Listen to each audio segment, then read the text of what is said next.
Hello, welcome back to my channel. I'm Divya and you're watching channel Go With Divs. We are back to skincare and we are going to speak about vitamin C.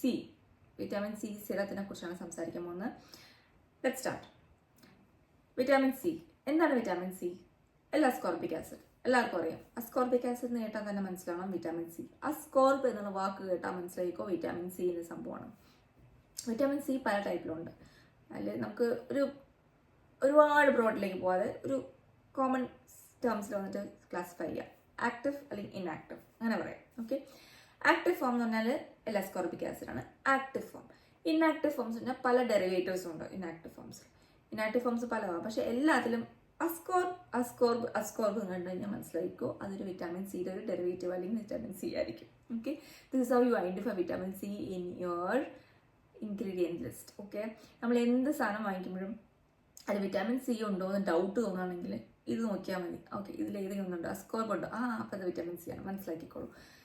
ഇനി active ഫോമിൽ inactive form തമ്മിൽ difference എന്താണ്? Active form എന്ന് പറഞ്ഞാൽ അസിഡിക്കിൽ നല്ല active ആയിട്ടുള്ള ഫോമാണ്. Apply ചെയ്ത ഉടനെ അബ്സോർബ് ആവും, it will start working. Inactive form എന്ന് പറഞ്ഞാൽ അത് കൺവേർട്ട് ആയിട്ടേ വർക്ക് ആവത്തുള്ളൂ. പക്ഷേ ഇൻആക്റ്റീവ് ഫോമിൻ്റെ അഡ്വാൻറ്റേജ് എന്ന് പറഞ്ഞാൽ ലെസ് സെൻസിറ്റീവ് ആണ്. അതായത് നമ്മുടെ ഇറിറ്റേഷൻ പ്രോൺ അല്ല.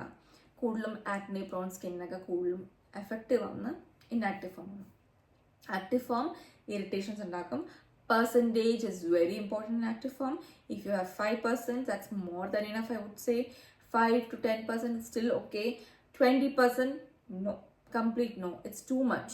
Unless your dermatologist prescribes you, don't go for it. അപ്പോൾ ഇതാണ് സംഭവം. ഇനി ആക്റ്റീവ് ഇൻആക്റ്റീവ് ഫോമിൽ വേറൊരു അഡ്വാൻറ്റേജ് എനിക്ക് പറയാനുള്ളത്, ആക്റ്റീവ് ഫോംസ് എപ്പോഴും പെട്ടെന്ന് ഓക്സിഡൈസ് ആയിപ്പോവും. നമ്മൾ യൂസ് ചെയ്ത് പെട്ടെന്ന് അത് എസ്പെഷ്യലി ഒരു ഫില്ലർ, ഇങ്ങനത്തെ ഫില്ലറിലൊക്കെ വരുന്നെങ്കിൽ if you keep opening and closing it will get oxidized. അതൊരു എന്താ പറയുക, ഭയങ്കര ഒരു കട്ടിയുള്ളൊരു ഓറഞ്ചിഷ് ടിൻ്റായിട്ട് മാറിയിട്ട് പിന്നെ അത് യൂസ് ചെയ്യാൻ പറ്റാതെ ആവും. ഇൻആക്റ്റീവ് ഫോംസ് അങ്ങനെ പെട്ടെന്ന് ഓക്സിഡൈസ് ഒന്നും ആവത്തില്ല. And it is like stable ഫോമാണ്. അപ്പം അത്ര വലിയ പ്രശ്നങ്ങളൊന്നുമില്ല. എപ്പോഴും നിങ്ങൾ ആക്റ്റീവ് ഫോംസാണ് നിങ്ങൾ വാങ്ങിക്കുന്നതെങ്കിൽ എപ്പോഴും യൂസ് ചെയ്യുന്നത് ഈ പമ്പിൽ വരുന്ന വിറ്റാമിൻ സി ആണെങ്കിൽ that is the best thing you can use. Okay, അതായത് കുറച്ച് ഓക്സിഡൈസേഷൻ കുറവായിരിക്കും, കുറച്ച് നന്നായിട്ട് സ്റ്റോർ ചെയ്യാൻ പറ്റും, അത് കുറച്ച് ലോങ് ലാസ്റ്റിംഗ് ആയിരിക്കും. ഇനി ഇൻആക്റ്റീവ് ഫോംസിലുള്ള അഡ്വാൻറ്റേജ് എന്ന് പറഞ്ഞാൽ കുറേയൊക്കെ ഇൻആക്റ്റീവ് ഫോംസിന്, for example one example is tetra hexyl decyl ascorbate. It's too much no. ഇതിനെ ഷോർട്ട് ഫോം പറയാം, THT എന്ന് പറഞ്ഞാൽ മതി. ഈ THT ഫോം ആണെങ്കിൽ അതിന് കുറേ അഡ്വാൻറ്റേജ് ഉണ്ട്. ഞാൻ യൂസ് ചെയ്തിട്ടുള്ള THT ഫോം ഉണ്ട്. അതാണ് ഞാൻ നേരത്തെ നിങ്ങളോട് പറഞ്ഞിട്ടുള്ള ഈ വിറ്റാമിൻ സി ബയോസെൻസിൻ്റെ ഇത് THT ഫോമാണ്. ഇതിൽ ഏറ്റവും അഡ്വാൻറ്റേജ് ഉണ്ട്, അത് ഓയിൽ സൊല്യൂബിൾ ആണ്, പെട്ടെന്ന് നമ്മുടെ സ്കിന്നിലേക്ക് അബ്സോർവ് ആവും. ആക്നെ പ്രോൺ സ്കിൻ ആയാലും സെൻസിറ്റീവ് സ്കിൻ ആയാലും no problem. It will not cause irritation. It will actually help you in collagen boosting, skin brightening and help you in SPF boosting. ഈ 3 ഫാക്ടേഴ്സാണ് എനിക്ക് skin കെയറിൽ വിറ്റാമിൻ സി ഇൻക്ലൂഡ് ചെയ്യാനുള്ള ഒരു advantage ആയിട്ട് തോന്നിയിട്ടുള്ളത്. ഞാൻ പറയാം എന്താണ്. ഞാൻ പറഞ്ഞു it will help you skin brightening. Skin brightening effect എന്ന് പറഞ്ഞാൽ എന്താ സംഭവം? നമ്മുടെ സ്കിന്നിനുള്ള മെലനിൻ കണ്ടന്റില്ലേ അത് കുറച്ച് കൊണ്ടുവരും. അത് ഹൈപ്പർ പിഗ്മെന്റേഷൻ കുറയ്ക്കുക. എങ്ങനെ കുറയ്ക്കുന്നു? നമ്മുടെ സ്കിന്നിലുള്ള കോപ്പേഴ്സ് ഇല്ലേ, അതാണ് ഈ ഹൈപ്പർ പിഗ്മെന്റേഷൻ ഉണ്ടാക്കുന്ന മെലനിനുള്ള ഫുഡ്, ഫെർട്ടിലൈസർ. അത് കുറയ്ക്കുമ്പം കോപ്പർ ഒന്ന് ബാലൻസ്ഡ് ആയി കഴിയുമ്പോൾ മെലനിൻ കണ്ടന്റ് കുറയും, ഹൈപ്പർ പിഗ്മെന്റേഷൻ കുറയും. That's a skin brightening effect of vitamin C. Let's come to second point. Skin brightening കൊണ്ട് മാത്രം കാര്യമില്ലല്ലോ. If you just use vitamin C and don't use SPF, it's not going to help you.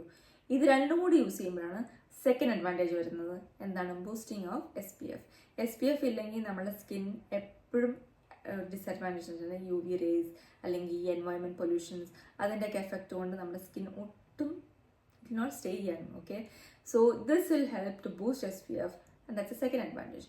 Third advantage എന്ന് പറഞ്ഞാൽ collagen production. ഞാൻ നേരത്തെ പറഞ്ഞു collagen production എങ്ങനെ boost ചെയ്യുക? Vitamin C is a fertiliser for the enzymes to produce collagen in your skin. അതാണ് ഏറ്റവും വലിയത്. അതായത് അതിനുള്ള നമ്മുടെ സ്കിന്നിനുള്ള എംസൈംസ് ഉണ്ട് കൊളാജൻ പ്രൊഡ്യൂസ് ചെയ്യുന്നത്, അതിനേക്കുള്ളൊരു ഫുഡായി മാറുന്നു. അപ്പോൾ എന്ത് പറ്റും? കൊളാജൻ കൂടുന്നു, നമ്മുടെ റിങ്കിൾ ഫ്രീ സ്കിൻ ആവുന്നു, you will glow and you will look young. അതാണ് ഇതിൻ്റെ അഡ്വാൻറ്റേജ്. ഓക്കെ, ഈ 3 കാര്യങ്ങൾ കൊണ്ട് മാത്രമാണ് ഞാൻ വിറ്റാമിൻ സി എൻ്റെ മോർണിംഗ് റൂട്ടീനിൽ ഇൻക്ലൂഡ് ചെയ്യാൻ കാരണം. ഇനി വിറ്റാമിൻ സി ഞാൻ പറഞ്ഞ പോലെ തന്നെ പല ഫോംസിലുണ്ടല്ലോ. ഇതാണ് OA തൈൽ, അസ്കോർബിക് ആസിഡ് ഫോമിലുള്ളത്. പക്ഷെ this is very high concentration. ഇതിലും 25% എന്ന് അവർ പറയും. 25% ഇൻആക്റ്റീവ് ഫോമാണ് കേട്ടോ. പക്ഷെ ഇത് എല്ലാവർക്കും പറ്റണമെന്നില്ല. ഞാൻ പറയുകയാണെങ്കിൽ ലോ കോൺസെൻട്രേഷൻ യൂസ് ചെയ്തിട്ട് ഹൈ കോൺസെൻട്രേഷനിലേക്ക് പോകുന്നത്, അല്ലെങ്കിൽ ലോ ഒരു മിനിമം വേർഷനിൽ യൂസ് ചെയ്തിട്ട് പിന്നെ ഹയർ വേർഷനിലേക്ക് മാറുന്നതാണ് എപ്പോഴും നല്ലത് കേട്ടോ. ഇനി ഇത് കൂടാതെ ഞാൻ സൺസ്ക്രീനുകളിലും ഇപ്പോൾ വിറ്റാമിൻ സി കണ്ടു തുടങ്ങി. അതാണ് നമ്മുടെ ലാൻകാസ്റ്റർ സൺസ്ക്രീൻ. ഇതൊരു പുതിയ സൺസ്ക്രീനാണ് കേട്ടോ. ഇതിൽ വിറ്റാമിൻ സി, നിയസിനമൈഡ് ഉണ്ട്. ഇത് യൂസ് ചെയ്ത് കഴിഞ്ഞപ്പോൾ എൻ്റെ സ്കിന്നിന് വളരെയധികം ഡിഫറൻസ് ഉണ്ട് കേട്ടോ. It's like I don't use any extra moisturiser on top of it. അപ്പം വിറ്റാമിൻ സി ഏതെങ്കിലും ഒന്ന് യൂസ് ചെയ്ത് കഴിഞ്ഞാൽ എൻ്റെ മോളിൽ ഇത് അപ്ലൈ ചെയ്ത് കഴിഞ്ഞാൽ that's more than enough for me. ഇത് രണ്ടും യൂസ് ചെയ്യാം. ഇനി ഇതെല്ലാം കൂടാതെ നമുക്ക് ഇനി നിങ്ങൾക്ക് അസ്കോർബിക് ആസിഡ് തന്നെ വേണമെന്നുണ്ടെങ്കിൽ അത് നമ്മുടെ ഇവിടെ അവൈലബിൾ ആയിട്ടുള്ള അസ്കോർബിക് ആസിഡ്സ് ഇഷ്ടം പോലെ ഉണ്ട്. For example you can go with Paula's choice ascorbic acid, or you can go with time line ascorbic acid, or you can go with CeraVe ascorbic vitamin C.